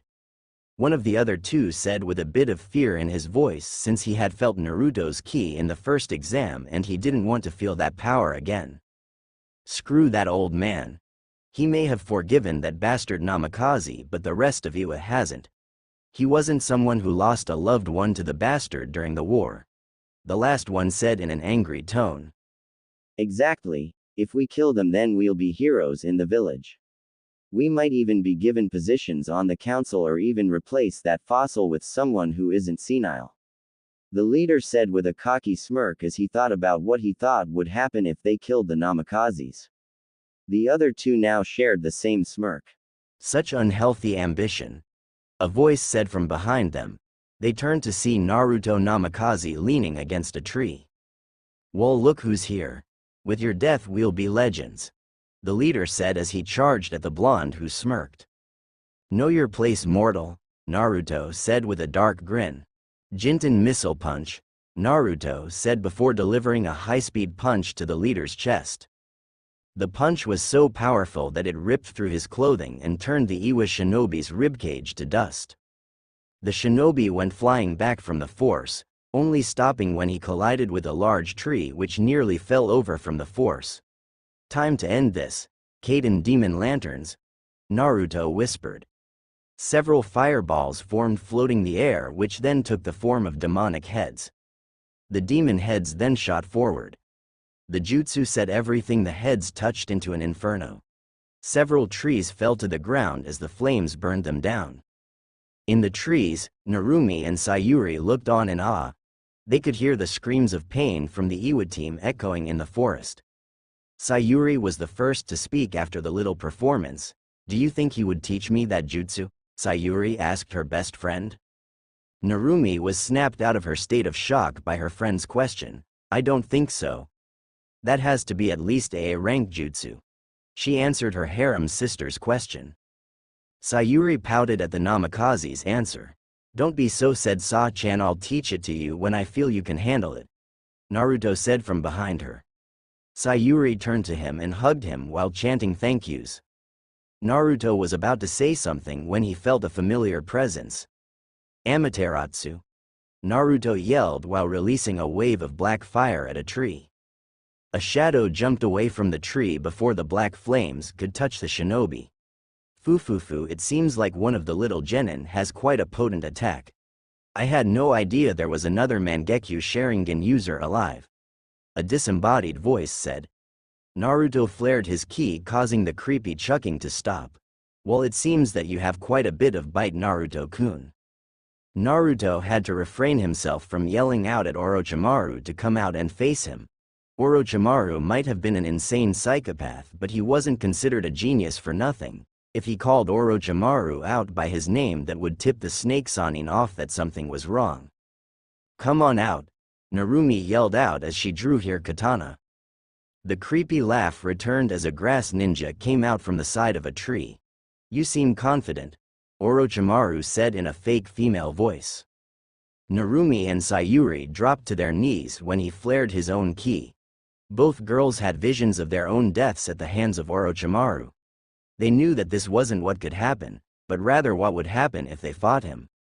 Orochimaru was genuinely surprised to see Naruto not only completely ignoring his ki but putting out an even larger amount himself that put even the snake Sannin on edge. It seems you're a cut above the Ri. Before he could finish, Naruto had already landed several punches on his front.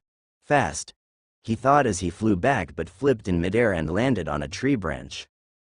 Thanks to Orochimaru being distracted by Naruto, the killer intent loosened enough so that Sayuri and Narumi could stand up. Naruto looked at his two lovers. Naru-chan, Sa-chan, you two have to run. I'll keep him busy, Naruto said as he released the first seal so that he was now at 4 tails of power, which was how much it looked to almost kill Orochimaru in his world. Naruto's appearance changed from remaining in his human form. He now had 4 white tails coming out of his tailbone. His whiskers darkened and elongated while his canines became longer and sharper. His eyes changed to that of the Tengen as he glared at the Sannin. Time to die, Naruto said before he shot forward at Orochimaru.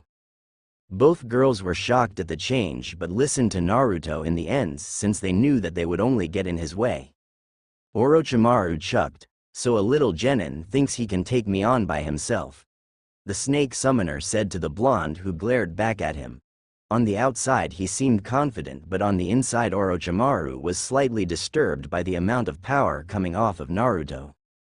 You're a genin too, right? Naruto said with a slight smirk, so you mustn't be that powerful. Naruto said as he tried to punch Orochimaru in the face but the snake Sannin sidestepped it and countered with a kick to Naruto's face. Naruto corrected himself as charged back at the snake summoner. The snake user let a dozen snakes fly out of his sleeves towards but much to his surprise Naruto blurred out of existence and appeared next to Orochimaru and delivered another attack to the side of his face. Jinten Meteor Strong Leg. Naruto yelled out as he did a Jinten version of Rock Lee's Leaf Hurricane. The attack was too fast that Naruto's foot looked as if it was covered in flames of youth before it slammed into Orochimaru's face. The snake pedo. Sannin flew through several trees before stopping. Not wanting to be outdone by a kid, Orochimaru opened his mouth to allow a fully restored version of himself out as if, molting, his damage. The disguise was gone now and now before him stood Orochimaru in his real form. It seems that you are not to be underestimated but it's too late now, Sanae Tajishu. Many hidden shadow snake hands. Several large snakes shot out of Orochimaru's arm and at Naruto. Shinra Tensai, Naruto said, let out a pulse of power which turned the snakes into a bloody pile of snake parts. Naruto held out his right hand which mechanically transformed into a complex metallic cannon-like weapon but with several barrels. Die, Naruto said coldly as he released a large amount of chakra bullets at the snake Sannin who replaced himself with a mud clone but several trees weren't so lucky as they now sported several hundred holes. Naruto instantly felt a presence behind him. Another robotic arm ripped out through his clothing from his left shoulder and caught Orochimaru's sword before it could cut him in half. The blonde demon's other arm bent backwards at 160 degrees and opened up releasing several wires that went to wrap around Orochimaru. The snake Sannin managed to dodge the wires but had to leave his sword behind in the hands of Naruto. Damn it! Futon great breakthrough. The Sannin said as he exhaled a large and powerful gust of wind towards the Jubi. Naruto used Jinten to move out of the way then charged up a Rasengan and ran at Orochimaru. The snake Sannin ran towards Naruto as well with the Kusanagi pointed forwards in a stabbing motion. The second before they clashed Naruto vanished without a trace. Orochimaru felt a strong pain in his back as Naruto pushed his demonic Rasengan into his spine. Not wanting to be impaired from spinal damage he regurgitated a fresh version of himself. Naruto growled at the Sannin who had once again escaped his death. That's it. No more playing around. Naruto roared out as he made 2 shadow clones. The 3 Narutos started to form a Rasengan, only this one was bluish-white and had 4 long curved blades. Naruto raised his hand up high with the S rank just up into the air. Futon Rasenshuriken, Naruto said before throwing the powerful attack. Orochimaru tried to dodge the attack, but Naruto manipulated the attack into him. The Rasen Shuriken hit Orochimaru and took him far into the air before it expanded. The expanded form of the jutsu was almost as big as the forest itself. All over the village, everyone looked at the white sphere in the sky in both awe and fear. Inside the attack, Orochimaru felt each and every microscopic blade of wind cutting his chakra network and muscle cells. Once the attack ended, the snake Sanin's body fell from the sky and landed in front of Naruto unceremoniously. "This is the end, Orochimaru," Naruto said as he drew a kunai. "Fu, you fool, all I was doing was distracting you," Orochimaru laughed weakly. "What?" Naruto shouted in shock. Orochimaru smirked weakly as he started to decompose at a rapid rate. What you were fighting was a type of clone called a blood clone. An almost perfect replica of the original with equal amount of chakra and strength. By now both your little girlfriends have my curse marks." He laughed out before completely decomposing away. Naruto didn't even think about it as he Harai shined to Sayuri's location. Naruto appeared next to the female Uchiha who was rolling in pain as she clutched the side of her neck. "Shit!" Naruto yelled as he ran towards the girl. "Fuinjutsu Heavenly Sealing," Naruto said as he placed his palm over her curse seal. Removing it revealed that there was now a ring around it with 10 triangles pointing outward. Sayuri opened her eyes and looked at the Naruto. To her his image looked blurred, but she knew it was him. "Naru-kun, Narumi-chan is fighting that monster," she said before losing consciousness. Naruto created a shadow clone and Harai shined to the kunai he had given Narumi before they entered the Forest of Death. Naruto appeared a few meters from Narumi, who was currently on her knees, Orochimaru nearing to cut her in two. "No," Naruto thought as he shot forward, pushing Narumi out of the way. Narumi looked up at Naruto. "You okay, Naru-chan?" Naruto asked her. Narumi stared at him wide-eyed. She was lightly trembling now. "Nen na Naruke-kun?" she stuttered. "Yeah?" Naruto asked. "You arm?" she shouted out as she saw that her lover only had one arm now. "Well people, what did you think? Leave your thoughts as the reviews. Also vote on the goddamn poll, people. This is apparently a really big deal for people. And before all you people start saying that I made Naruto a idiot for making a mistake that allowed Orochimaru to have a shot at giving Sayuri the curse mark, let me put it this way. You are fighting something that is basically a perfect copy of Orochimaru. It's like when Naruto fought Neji. Neji, even with the Byakugan, couldn't tell the differences between the shadow clones. Blood clones are basically more powerful and sturdier versions of shadow clones. So please don't tell me that I make Naruto make a stupid mistake, because there was no way of him knowing what Orochimaru had planned." Naruto looked at where his arm once was before he looked back at Narumi and smiled. "It's just a scratch, no need to worry, Naru-chan," Naruto said completely calm. "Just a scratch? It's missing," she yelled at her male counterpart, who was still smiling back at her without faltering in the slightest. "It'll be fine, Naru-chan," the blonde demon said to his lover as placed her down against the side of the tree they were on. Naruto's smile slowly faded as he turned to Orochimaru. "Naru-chan, I need you to close your eyes for me. I am about to take a form which I do not wish for you to see," Naruto said with completely seriousness. But Narumi tried to say something but was cut off by Naruto's growing presence. She could feel an ungodly amount of power starting to leak out. "Naru-chan, I beg you to please close your eyes and keep them closed for a complete 10 seconds.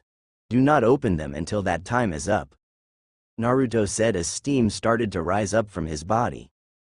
Narumi could see the complete seriousness of the situation and closed her eyes. See that his lover's eyes were closed now, Naruto let his power loose. Out of Naruto's tailbone, even more tails sprouted out, giving him a grand total of 8 tails. His skin rapidly started to pale into a pure white while his hair darkened from the roots out and turned pitch black. In this, Orochimaru couldn't help but take a step back but was frozen in place by the sheer amount of power being leaked from the demon. The sky changed from a light blue to a bloody red and the sun black as night. All across the elemental nations, every living being, both animal and human, civilian and ninja, and everything from genin to cage, felt as if an angry god had just awoken from its slumber and was passing his judgment on some poor fool who had angered it. 2. Naruto's transformation progressed even further as a pulse of power shredded his shirt and coat, leaving his upper body exposed. From the top of his head, 2 white horns started to grow outward from the spiky black hair. 1 his back 10 spike grew out, 5 on the top and 5 on the bottom, with the image of the Rinnegan over 9 tomo arranged in 3 rows of 3. 3. Naruto watched as Orochimaru started to back away from his demonic before vanishing and reappearing in front of Orochimaru in a split second and slapped him through several trees. 4. Naruto appeared in front of the downed Orochimaru and proceeded to pick him up by the head and threw him against a large rock. However, before the snake Sannin could collide with the rock, he spat out a fully healed body. 5. Orochimaru started to sink into the ground, but Naruto was able to follow the traitor's movement with his dujutsu. The demon pointed a single finger at where the snake was hiding and formed a small black sphere out of pure chakra. 6. Naruto flicked his hand back and fired an attack at outrageous speeds towards the Sannin, who tried to get out of the attack's range, but the small ball followed his movements until it slammed into the ground above him. 7. Orochimaru shot out of the ground before the attack detonated on him and went for the trees. Naruto vanished from sight and appeared a mere meter in front of the snake summoner with his arm extended so the palm of his right hand was mere inches from the snake's face. 8. Positive and negative energy rapidly fused to form a spiraling murky dark purple orb. Orochimaru only had time to widen his eyes before the ball flew across the small gap between his face and the palm. 9. Orochimaru went flying back as the orb forced him through everything in his path until he was about 100 meters from where he originally was. 10. The purple sphere finally exploded, destroying Orochimaru's entire body and anything within about 30 meters, leaving a massive crater in the middle. Narumi opened her eyes after the count of 10. She had felt so much in those 10 seconds that she had her eyes closed. She had felt the wave of power that had spread across the elemental nations and was shaken by it. It felt like pure and absolute power was passing through her entire body. The power itself like one giant paradox. It was both wild but it was also focused. It was dark and malicious, but at the same time it felt like a warm embrace from a loved one. She looked up to see her lover standing in front of her. Naruto was once again in his normal form but was still missing his arm. "I'm sorry it took so long, Naru-chan, but I managed to finish off the annoying snake," the now blonde again demon said with a cheerful smile. "So he's dead?" the blonde girl asked the Jubi, who frowned at the question. "Yes, he's dead, but I don't know how long that will last. I have a feeling that I have only stalled him and he'll be back," Naruto said to his girlfriend. While he had said that it was only a feeling, Naruto knew that the snake Sannin would be back by the Chunin exam finals, just like he had been revived by Kabuto during the war using Anko's curse mark. As long as someone held Orochimaru's curse mark, there was always the chance that the snake would come back. Narumi's eyes widened. "Sayuri-chan, we have to help her," the blonde yelled as she rushed to her best friend's location. Naruto sighed and absorbed his arm before he followed after her until they found themselves at the same clearing where he, along with Sasuke and Sakura, had been ambushed by the sound team back in his world. The two arrived just in time to see Sayuri break Zaku's arms. Naruto's eyes widened when he saw the black flame-like markings on Sayuri's skin. "Impossible. How did the curse mark activate when I sealed it away with one of my seals?" Naruto thought in a panic until it dawned on him. He had been too late and the corrupted chakra had already entered Sayuri's own system and had been able to use the Uchiha's own chakra to erode the seal away. "Damn it, I swear that if I ever see that snake again, I'll take his soul and deliver it directly to the Shinigami," Naruto thought in rage as he grabbed Sayuri from behind. "Stop, Sa-chan. It's over. Naruto said as he pushed his chakra into Sayuri's system to wash away the dark chakra from the seal. The black-haired Kunoichi relaxed into his arm and fell unconscious. Naruto handed Sayuri to Narumi, who brought her back under a tree. "What happened to my clone?" Naruto asked as he looked around to the injured Team 10 and Team 9. "Our idiot of a teammate thought you were trying to kidnap her and attacked," Tenten said with a sigh. "Why did she have to be stuck with the most energetic genin in the village? He tried to fight your clone and got the shit beaten out of him, but he managed to land a blow before fainting and popped it." Naruto sighed and rubbed the bridge of his nose. "This is such a pain in the..." Naruto said to himself, but everyone was able to hear it. How the hell did all of this go so wrong? I already knew what would happen, but Sayuri still got the curse mark and I lost my arm. I could grow it back now, but it would only lead to more questions from Narumi. I guess I'll have to leave it as it is for now and regrow it when Narumi leaves with Jiraiya to train. Naruto thought before he turned to the sound team. "Look now, we will be leaving now." Dosu as he placed the scroll on the ground, but Naruto wouldn't have it. The blonde charged in and pierced the sound shinobi through the chest with his single arm. Looking at Zaku, Naruto lit the other shinobi on fire with his dujutsu. The last of the sound team looked on in horror as she watched her teammates die right in front of her. Naruto turned to her, and then there was one. Naruto said in a low but dangerous tone as he slowly walked over to the Kunoichi. Kin fell to her knees and started to cry. "Please don't kill me," she begged the blonde demon who was now standing right in front of her. "I never wanted to be part of that snake bastard's plan in the first place. He killed my family and everyone in my village before he took me to his hideouts to add me to his forces." She gavelled to the blonde who looked at her with a calculation expression. Naruto could see the truth in her words and made his choice.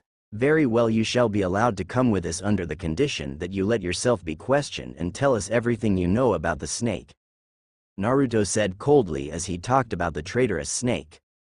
"Yes, I'll tell you everything I know, just get me away from that village," Kin cried to Naruto, who smiled lightly and picked her up bridal style and carried her next to Sayuri. "Rest for now," Naruto said as he went to cheek on Team 10 and Rock Lee. "Is she alright?" Naruto asked as he arrived by Ino's side. She was unconscious and looked very tired, probably from using her family's jutsu so much. "Yeah, she was controlling the body of that sound Kunoichi when her teammates tried to kill her, even if she was killing their own teammate." "Disgusting," Shikamaru said with hatred in his voice as he looked over at what remained of the sound team, not counting Kin. "Here, this will help her," Naruto said as he took out a herb from one of his pockets. "This herb speeds up cell reproduction and helps fix any and all internal injuries," Naruto said as he took a knee next to his blonde girlfriend. "You'll be alright, Ino-chan," Naruto said as he placed a glowing green hand on her forehead to heal her tired mind. Removing his hand, the blonde leaned down and kissed her forehead. "Come on, I'll take all of you to the tower," Naruto said as he gathered all his allies around him. Narumi carried Sayuri while Shikamaru carried Ino. The only ones who didn't join in were Team 9. "We still don't have our scroll," Neji said as he and Tenten left with Rock Lee. Naruto sighed at Neji's attitude but focused on getting his team and Team 10 to the tower. He had managed to get a Hiraishin kunai there thanks to one of his clones who had arrived there a bit before. "Hiraishin," Naruto muttered, and in an instant group of 7 were at the tower. Both teams opened their scrolls and tossed them forward so that they crossed each other. In 2 plumes of smoke, the senseis of both teams appeared before them. "Kazumi Nichan, what are you doing here?" Narumi asked her sensei, who looked at her and then at Sayuri. The silver-haired woman's eyes narrowed. "What happened?" she asked. "We were attacked by Orochimaru in the forest. I managed to fight him away, but he left his curse seal on Sa-chan and was able to cut off my arm," Naruto said as he wiggled his stub. Kazumi's eyes widened at this. "Are the two of you alright?" she asked the blonde, who smiled back at her. The older Kunoichi looked perplexed as she looked at Naruto's smile. She couldn't help but blush at the look on his face. She would be lying if she said that she hadn't developed feelings for the blonde, but after all she had experienced, she couldn't let herself be distracted by a crush. It's just a scratch, Naruto said calmly as he took Sayuri from Narumi's arms and walked away. Looking back at his lover, go get something to eat and some sleep. I'll go seal away this damn curse mark again, Naruto said as he took the Uchiha with him into a private room he had asked the Hokage for. The blonde placed Sayuri on the kind-sized bed and prepared several hand signs. Kishin Fujin, Naruto said as he placed his own version of the Shiki Fujin, except that this one didn't require a sacrifice but was considerably weaker. The area around the curse seal glowed a dark red, which replaced the 3 tomo on her neck with the image of his Shiki Fuin, but a 10-pointed star in place of the swirl. That should completely suppress it this time. It is my most powerful Fuinjutsu right now, Naruto said to himself as he slumped into a nearby chair. Going 8 tails then using the Kishin Fujin had taken quite the toll on his body. Naruto relaxed his body before he fell asleep. Day of the preliminaries. A lot had happened since Naruto and his team had arrived at the tower in the middle of the Forest of Death. Naruto had a meeting with Hiruzen and Danzo to discuss the events of the forest. The two were less than pleased that the snake had managed to get his mark on Sayuri, and releasing it would release a living copy of Orochimaru. The last thing they needed was to insane pedophiles that hated them running around. They also didn't like that Naruto had lost an arm but accepted that he sacrificed it to save Narumi. Naruto had lied to them and told them that he would be able to regrow it in a few months. He could have done it there, but he didn't need to be asked any more questions.